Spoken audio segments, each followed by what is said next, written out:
In the last unit, I gave you some background information on Taiwan. I described Taiwan as a place of business. It was a place to which people primarily went in order to make money. It was a rough, tough frontier place where rough, tough people sometimes could make pretty good money. But it's a violent place. It was a very unhealthy place. It's a place with very little infrastructure. It's a place where often you just have to protect your life and property yourself. So it's not a place that's going to draw floods of investment money. It's not a place that's economically developing yet. It's a place where there's extensive economic growth. Now, the population of the island is gradually growing as the people on the island better and better figure out how to use the island's resources, for their own purposes. Now, this course is on Taiwan's modern economic development. And this unit, we're going to start talking about the modern economic development of Taiwan. And for reasons I will explain in a few minutes, we start with the tea industry. Now, in general, there's two different ideas about Taiwan's modern economic development. One school of thought, and this is, I think, the older school of thought, if you read their books, and they wrote a lot of books on Taiwan's economic development, the first chapter will be an introduction to tell you a little bit about Taiwan's history. By the second chapter, they're already telling you about what's happening, say, in the 1950s, economic policy changes. They're concentrating solely on what happens after World War II. And that's understandable because it was in the 1960s that Taiwan's high-speed economic growth started. And then, that morphs into big high-speed growth in electronics. And people start looking at Taiwan and they say, wow, what's happening to this place? And people want to know. So they look at the boom and they look at what happened right before the boom. Okay? That's understandable. There's another school of thought, though, which I think is more popular now, probably in historical and economic history circles. It claims that if you really want to understand Taiwan's modern economic development, you got to go back to the Japanese period. Taiwan was a Japanese colony from 1895 to 1945. During this period, Japan is maybe the fastest growing economy on earth. Okay? It depends exactly when you start and when you end. And of course, the last few years in World War II didn't go so well for Japan, and they didn't have much economic growth then. But during much of this time, they were growing faster than any place else. Taiwan's GDP per person was only about 2/3 of Japan's. But if you look at the GDP per person in 1895 and then later in 1945, or if you look at it throughout the period, you find that Taiwan's GDP per person stays at 2/3 of Japan's GDP per person virtually the whole time. Maybe it creeps up 1% or 2%. Okay? That shows you that Taiwan's economic growth was keeping up with the economic growth of the fastest growing economy in the world during that period. It wasn't what today we would consider miracle growth, but at that time it was considered very fast growth. And this is the period where Taiwan's modern infrastructure was first set down. One problem with the Japanese period is that much of the money is going, if it's in Taiwan's GDP, maybe it's not going to the Taiwanese. Okay? A lot of this is going, say, to Japanese corporations, maybe to Japanese sugar mills, and it may not have much to do with the Taiwanese people. It's just the money just kind of going through Taiwan. And that's a problem. But by the 1920s, it's clear that Taiwanese consumption, the consumption of the Taiwanese people in Taiwan was rising. And after the 1920s, it was rising faster than consumption in Japan. So this Japanese period was a successful period for Taiwan. And so, I would agree that in order to understand Taiwan's modern economic growth, you do have to look at the Japanese period. But I want to take this a step further. Okay? I'm going to argue that really Taiwan's modern economic development begins not after World War II, not with the coming of the Japanese, but with the tea industry. Okay, the tea industry, the tea industry takes off in Taiwan about 1865. This is during the period of the late Qing dynasty. Okay. Now, a lot of this is based on research I've done myself. I published this in the Economic History Review. If you want to see the statistics behind what I'm telling you, okay, you can go take a look at it there. But the basic argument is that Taiwan, during the tea industry period, okay, they start attracting foreign capital. Okay? And Taiwan businesses, Taiwan landlords, they start, this money starts trickling into their hands. Okay? So with the capital, this allows Taiwanese business people to start doing new things, okay, to learn to work better with markets, particularly with financial markets, and to gain in sophistication. Okay? And this was important. Okay, when the Japanese came, okay, Taiwan was already, in many ways, at least in the north part of the island, a rather sophisticated commercial area. Okay, with some already had basic finance set up. The Japanese, when they went to Korea, they found a very different situation. Korea had been much more insular with much less trade, much less finance, and probably for this reason, during the Japanese period, Taiwan had a much better experience than the Koreans did. And I think this is because Taiwan had already started on their development path before the Japanese came. Okay? The Koreans, not so much. Okay, before I go further into this, I want to say a little bit about the tea trade in general, give you some quick background. Tea has been a Chinese product, for a couple thousand years at least. But if you look up in more modern period, okay, in the 1700s, first part of the 1800s, maybe up to about 1860, really China was the only tea exporter in the world. Okay? Now after 1860, the Japanese get involved and they start exporting some teas. Also, very important, the British and India start exporting teas. Okay? Up in 1860, though, there's nobody really challenging the Chinese. Their tea is exported, different places. Some of it's going overland to Russia. The Russians have their samovar and they drink their tea. But probably about 3/4 of the tea exports that we have records of going out of China are going to Great Britain. Okay? So the tea trade is basically China to Britain. Okay? The British are the big tea drinkers. In America and mainland Europe, more coffee drinkers. Okay? In England, coffee shops were considered kind of iffy places. Businessmen go there to talk deals, but they also go there to maybe tell dirty jokes and use dirty language. And women and children just don't go into coffee shops. Okay? The tea becomes the genteel drink. Okay? Even the tea is sold here, sold on street corners, also in parks where the family would go and promenade in their new clothes. Okay, there would be a little tea shop there where they could have their tea. The British like to drink their tea with a lot of sugar, unlike the Chinese.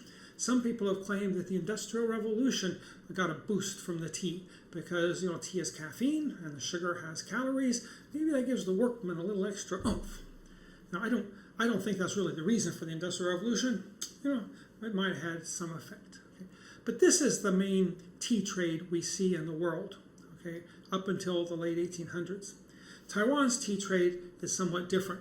And I think I'll go more into that in the next section. Okay. If you look at Taiwan's early exports, this is kind of a review question. What were Taiwan's early exports in the Qing period? I hope you got it. Rice and sugar. Okay, so Taiwan was doing these agricultural exports. Okay, and the rice was going across the strait, kind of feeding people there.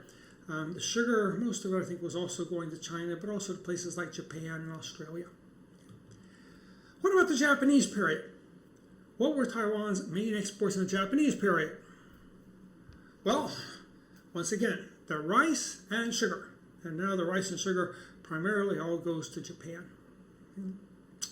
But there's a period at the end of the Qing period, going into the first years of the Japanese period, where Taiwan's main export was tea.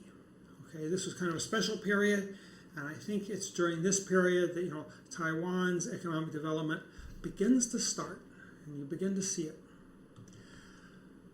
What happens during this period? This all begins with the Second Opium War.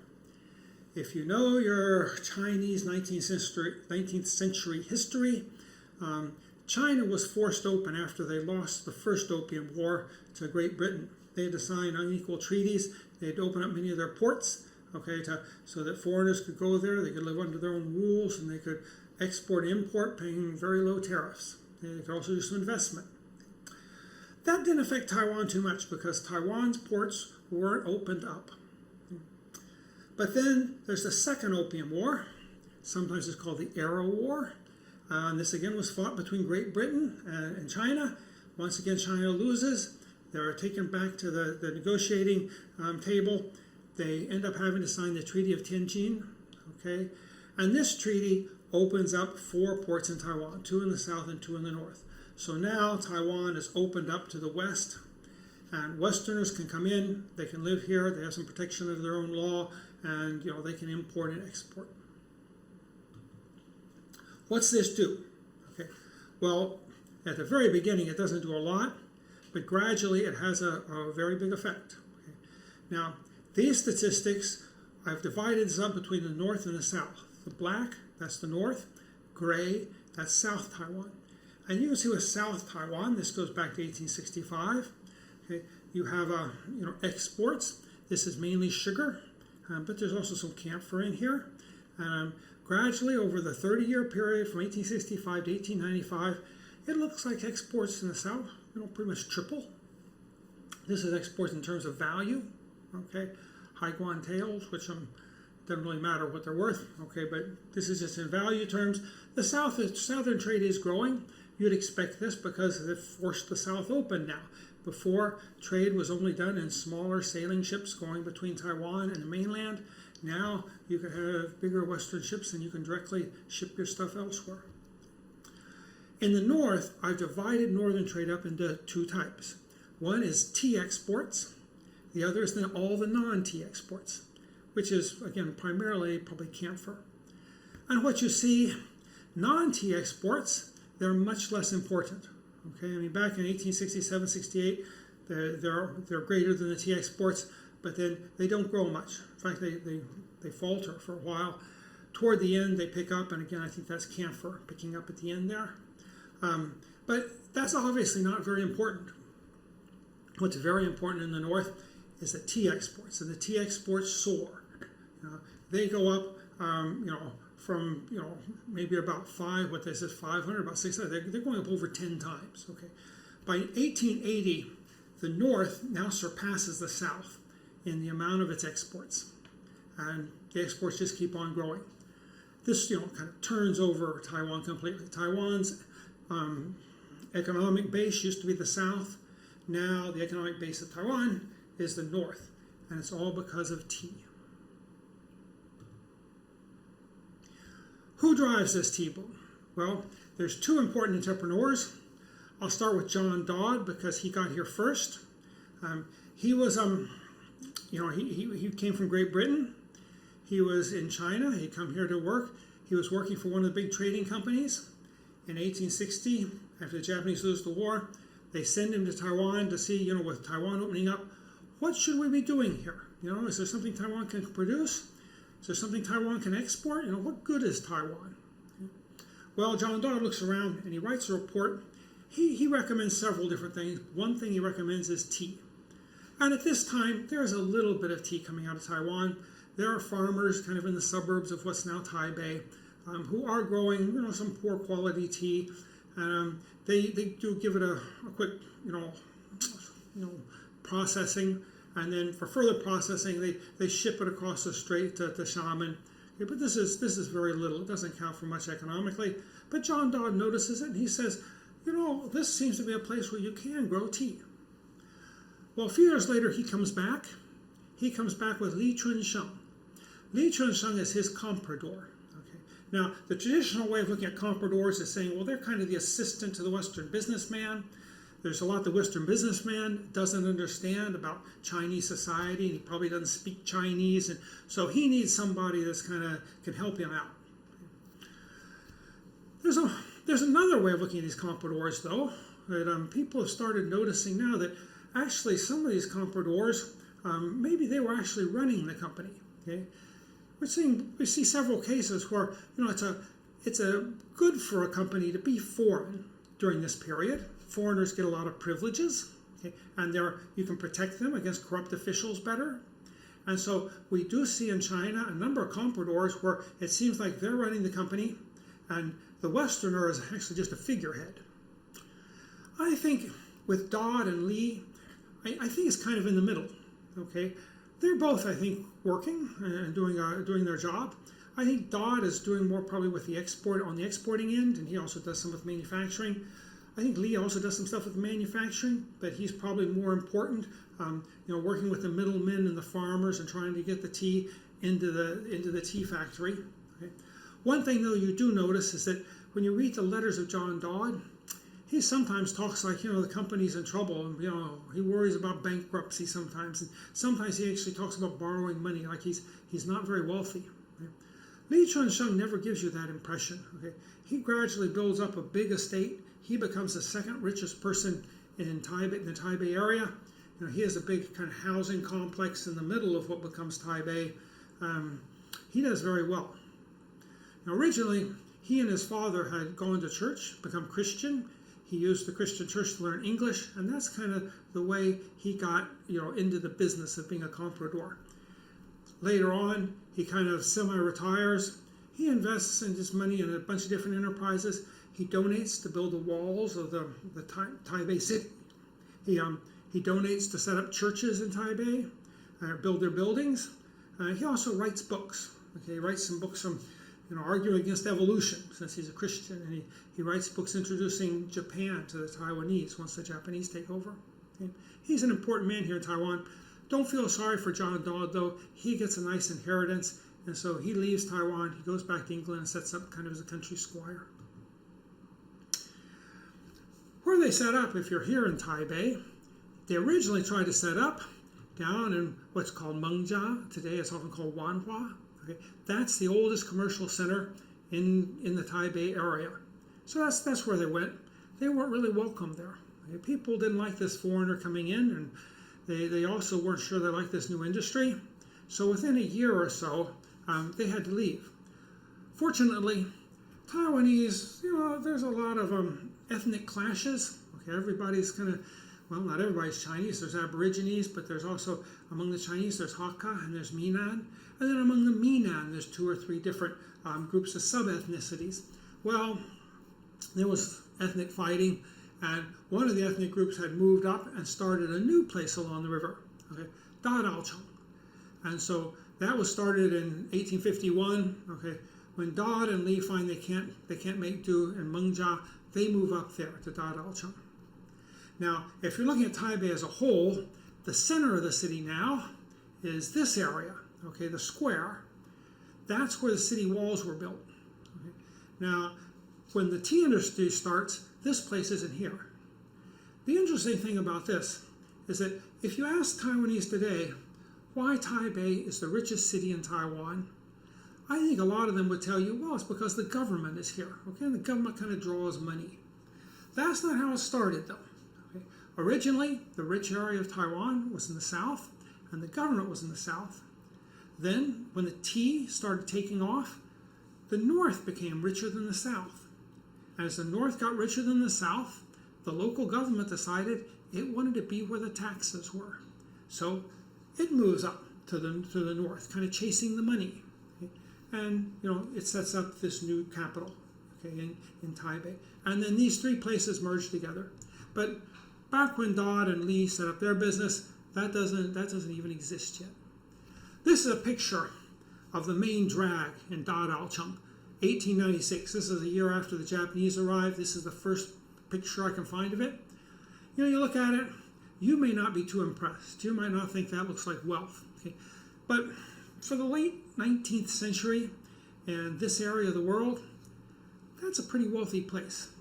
Okay, I mean, it doesn't have neon signs like we'd have today, but you see they have Western-style buildings that are built very strong. They're not just shanties. Okay, it's a big, wide road.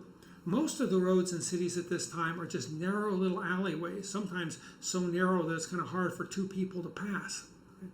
So, this is a place that has prosperity, okay, and it's all because of the tea industry. And the tea industry has pulled the government up with it. Okay, now in the next unit, I'm going to talk more about the later history of the tea industry and how you go through and make different types of teas, okay, and how Taiwan responds to market change. I just want to concentrate, though, now on the first period of the tea industry in Taipei and why I think this is really what kicks off modern economic development in northern Taiwan. Okay? If you're going to have a tea industry, you need capital. Not really so much for the machineries and the structures, though you need some of that, but you need trade credit. Because with tea, you produce the tea, you have to send it overseas to sell it.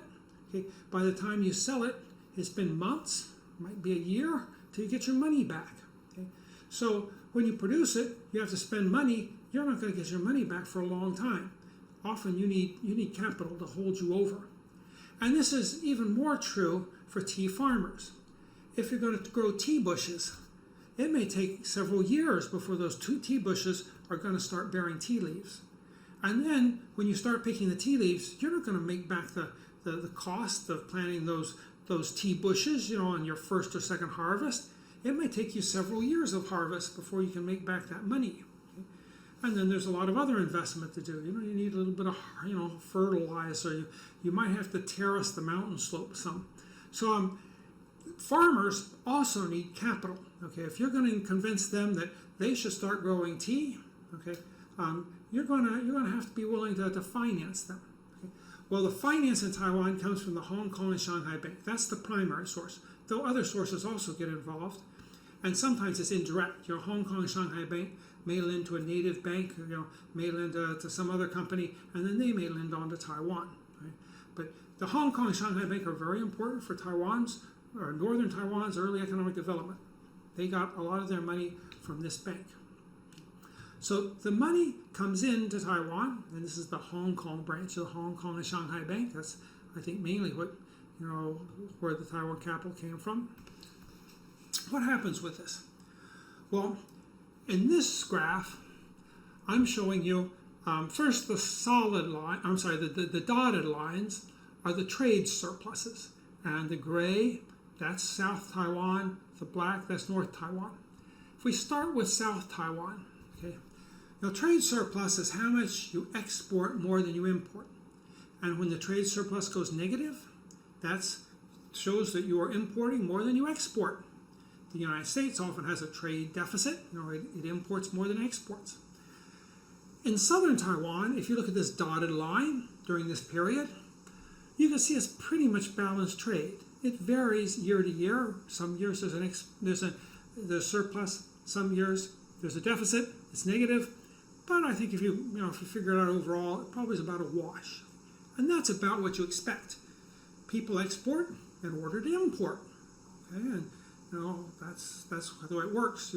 Why do you want to just build up money? Okay, you're exporting so you can get some goods. And then you can look at the solid gray line. That's silver import. Okay. What happens here is if you export more than you import, okay, well that means when you export you earn silver. That's the international currency, the standard in East Asia at this time. And then if you don't import as much as you export, that means you're going to pay less of the silver out again to buy the import, and some of the silver is going to build up within your economy. And the opposite would happen. If you export a little bit, you don't make much silver. If you're going to import more, so you have a trade deficit, well, you better have a stock of silver, and then that silver is going to flow out, and you're going to have an outflow of silver. And you look in the south, and again, it looks like when you have a trade surplus, you generally have, you have silver coming in. You have kind of a, silver imports. When you have a trade deficit, you have silver exports. Okay, and again, it looks like kind of about a wash. Okay, it doesn't look like you're really building up more silver or losing silver. That's the way most ports in China look at this time. The north looks different. It looks kind of strange. Okay. What you see with the black dotted line, okay, you can see that the north starts with a trade deficit, but you get this constant growth, okay, and you get a trade surplus, and the trade surplus gets bigger and bigger. It keeps growing and growing, okay. So what's happening is that the North, they're exporting more and more tea. It's primarily tea, okay? But the imports aren't keeping up.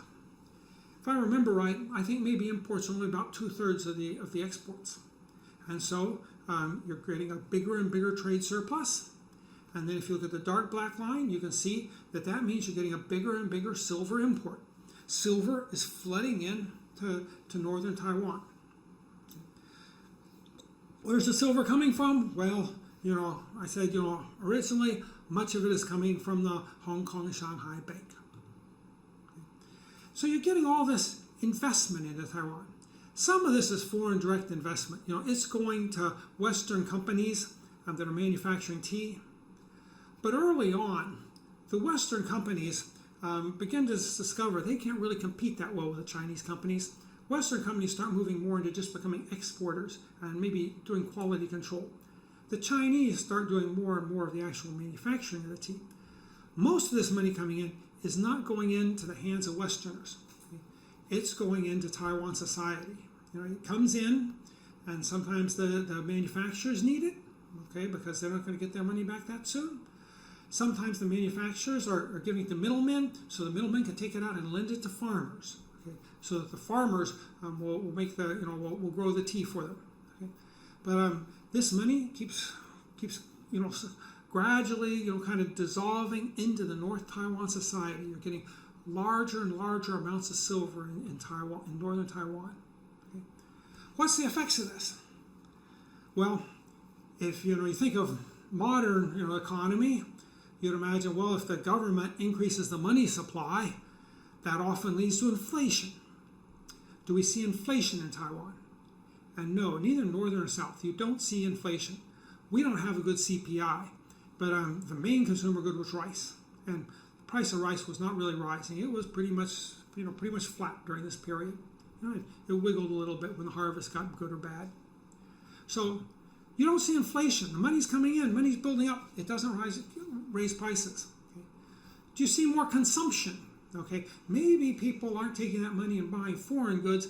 Maybe they're buying a lot of goods, within the island. They're buying Taiwanese goods. But you don't see that either. And that's the reason there's no inflation. The money is not going out there and buying more products.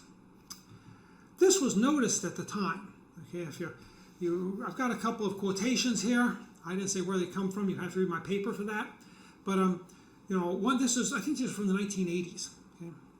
One person writes, "The planters are steadily coining money." That's the people growing tea.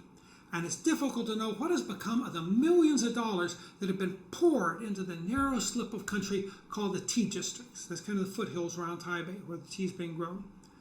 "Most of the planters who have been engaged in the same occupation since the starting of the trade come to market in common clothes and without shoes on. The receipts year after year are enormous, and yet they show no sign of wealth easily acquired. They clear more ground, plant more tea, perhaps improve their farm buildings and add a paddy field or two to their property.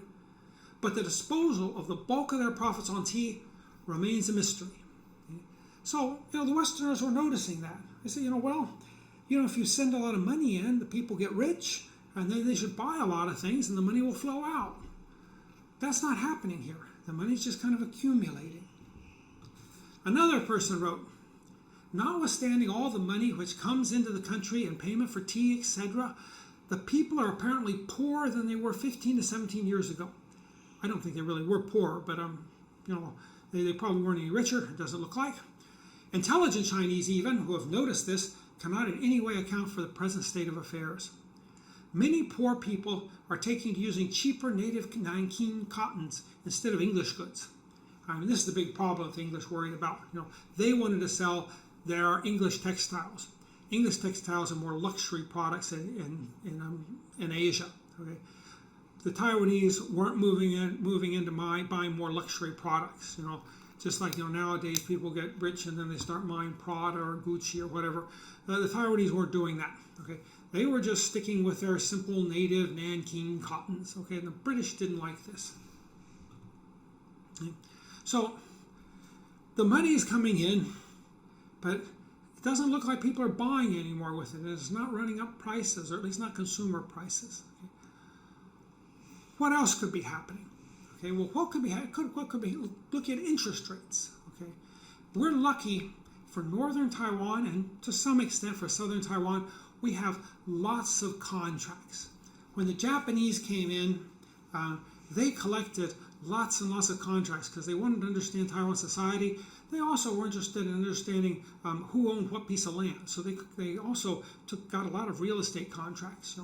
They ask everybody, show me your contract. Why do you own this land? And then later on in Taiwan, there's a number of people that do local history, and they collect these contracts. Okay?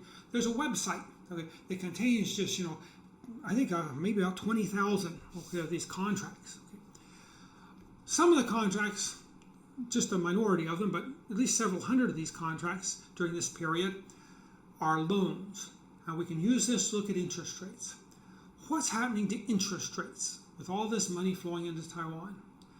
What you find is that in northern Taiwan, interest rates are clearly falling.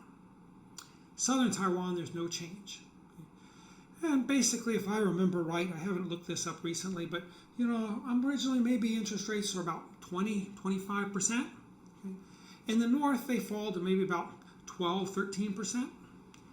This is a good fall. Okay, that's pretty good. Okay, but if you're in the if you're a bank and you're borrowing from a bank during this period, you're probably getting loans at more like 6 or 7%. Okay, so these are much better interest rates than you could get before. Now the people in Taiwan, the landowners and the business people, okay, they can get money at interest rates of maybe just 13% when they used to have to pay 22-23%. Okay, but it's still not as good as what you're going to get if you could borrow from a bank. And the reason is there's transaction costs. There's we talk about formal and informal finance. The formal finance is between kind of the big companies. They've got their formal financial markets. They have very good enforcement. And so the money moves back and forth pretty smoothly. You're not going to have much trouble getting your money back. And the result is you can make money lending somebody 7% interest. Once you get off the beaten track, you're starting to lend to these little people, maybe small landlords living kind of 10-15 kilometers out of Taipei. Well, you've got to understand these people. Are you going to get the money back to you? Are they honest? Okay, you need to get some information on them. Maybe it's going to be hard trying to enforce the loan contract. Okay, we talk about transaction costs, because sometimes transactions are not that easy to do, and in financial markets, transactions are particularly hard.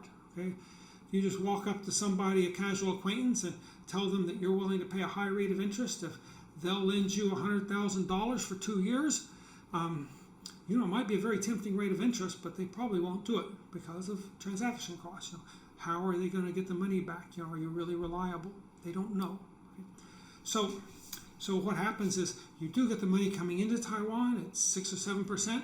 These middlemen, they start maybe lending it out. And by the time it gets to the farmers, it's more like about 12 or 13%. Okay? But much better than it had been before. They're moving in the direction where business people in northern Taiwan are starting to have some money, okay, they can use and kind of play with, okay, to make more money. Real estate. If interest rates go down, we would often argue that real estate prices should go up. You think of this in two ways. On the one hand, often to buy real estate, you borrow money, and if you can borrow cheaper, you'll probably be willing to pay more for the real estate if you have to. On the other hand, you can think of it from an investing point of view. You're either going to, put your money out for loan and get interest, or you're going to put your money into land and get rents. Okay. Well, if interest rates fall, you're going to want to take your money out of the land market, start putting it out of the loan market and put it into the land market, and that's going to bid up the price of land, and the price of land will finally go up so high that when you look at the price of land compared to the rents you can get, it won't be any better than the interest rate.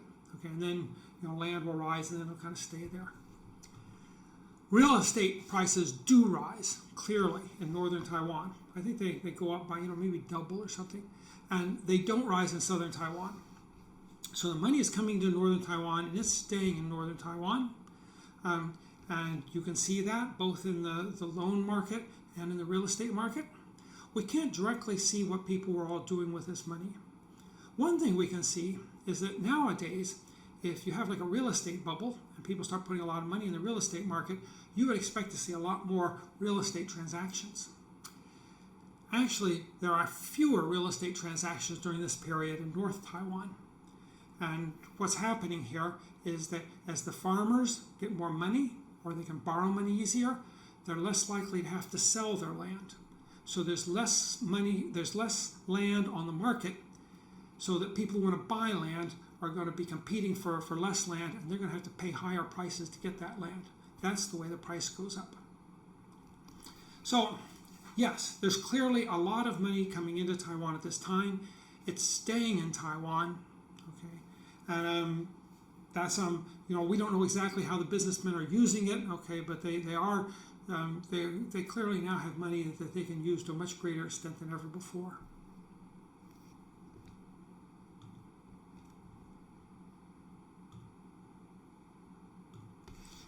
What are the long-term effects? Okay, this is important. The one thing I've already talked about is Taiwan is turned upside down. Okay, with the money flowing into northern Taiwan becomes much richer than the south. The government notices it. They want taxes. They move up here.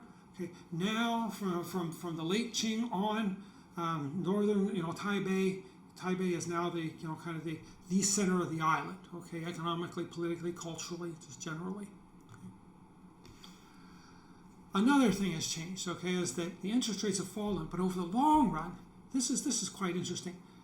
The informal interest rates, that's kind of just the rates between, when you're lending and borrowing between friends and family and neighbors, okay, these type of contracts, okay, the interest rates stay low in the north, not just during the early Qing, when there was a lot of money flowing in from the Hong Kong and Shanghai Bank, but during the Japanese period. And during the Japanese period, the Japanese were really more interested in sugar. A lot of their money was flowing down south.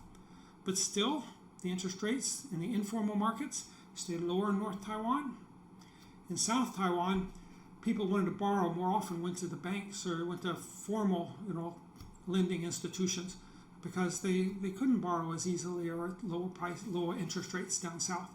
In the north, it was more common for people to use informal markets because they were reasonable interest rates. And even after World War II, when the KMT takes over, they're also trying to do surveys and identify the informal interest rates in different areas of the country. They find through the 1950s, interest rates are lowest in northern Taiwan. Gradually this moves down from northern Taiwan, and the middle Taiwan also gets to be low interest rate area. But it's not till the 1960s that you see kind of integration where informal credit markets interest rates are roughly the same between the north and the south. Okay. Now, why is this?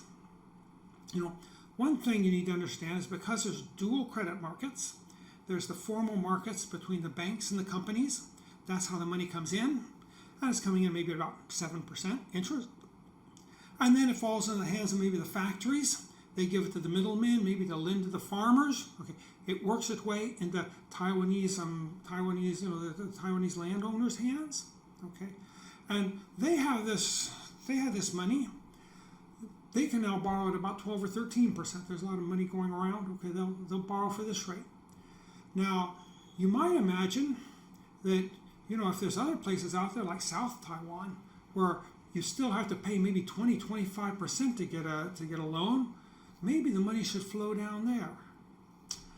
But the problem is these transaction costs. People in North Taiwan, there aren't many of them that know people in South Taiwan and know how trustworthy they are and whether they will get their money back if they lend money to them.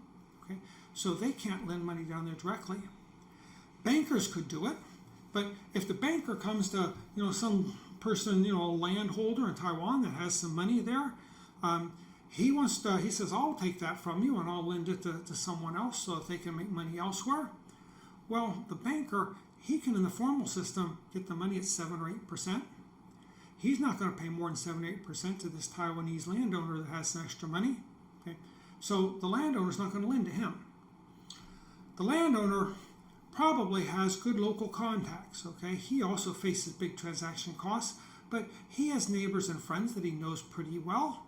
And he kind of trusts them probably, and he thinks he can probably make better money lending to his neighbor at 12 or 13% than he can just giving the money back to the bank and getting 7 or 8%. So the money, once it comes into northern Taiwan, is kind of stuck here. Okay? But that doesn't explain why by the 1950s it's still stuck here. Okay? That's a long, long time. Okay? My explanation for this is that probably with the inflow of money, okay, from these foreign money coming into northern Taiwan, okay, and then it gets into Taiwanese society, the Taiwanese now have money to lend. They have to figure out how to make loans now. So they gradually evolve a more efficient institutional system where among family and friends they can make these loans in the informal loan market. And they gradually figure out how they do this, more safer. Okay.